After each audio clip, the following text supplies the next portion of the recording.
तर मित्रांनो, आज आपण सॅमसंगचा फ्रीज बघायला आलो आहे. 3 नंबरची लाईट ब्लिंकिंग करत आहे. तर ते कॉम्प्रेसरचा प्रॉब्लेम आहे.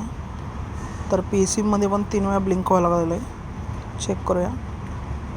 3 टाईम ब्लिंकिंग व्हायला लागले, म्हणजे कॉम्प्रेसरचा इश्यू आहे. आता आपण आपला झिग लावून चेक करूया. आपल्याकडे एक झिग आहे कॉम्प्रेसर चेक करायचा. कॉम्प्रेसर गेला की PCB गेला, हे मी स्वतःहून तयार केलेलं आहे.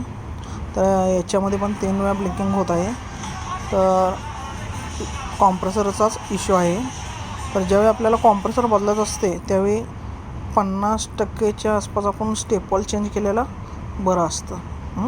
कारण नंतर प्रॉब्लेम आता आपण ह्याचं स्टेपवॉल आणि कॉम्प्रेसर चेंज केलेला आहे आणि इथं जॉईंट केलेलं आहे. चार्जिंग करत आहेत आपण. आणि हे जे निळा कागद असतो आहे हा फ्रीजरची पाईप असते, म्हणजे वरच्या साईडला कूलिंग जातं त्याच्यातून. त्यामुळे कन्फ्युजन करायचं नाही, जे पाईप कट करतो तिथूनच. गॅस चार्जिंग करताना कधी पण हाय स्पीडला लावायचं. इकडं -23 घ्यायचं आणि इकडं 1 वर घ्यायचं आणि पॉवर कूल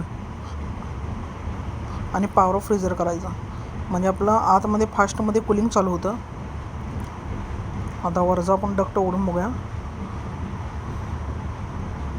तर बघा, वरच्या साईडला नॉर्मल आईस होत आहे, कूलिंग व्हायला चालू व्हायला लागलं. आणि खालच्या साईडला पण ट्विन कूलिंग असल्यामुळे खालची कॉईल वेगळी, वरची कॉईल वेगळी.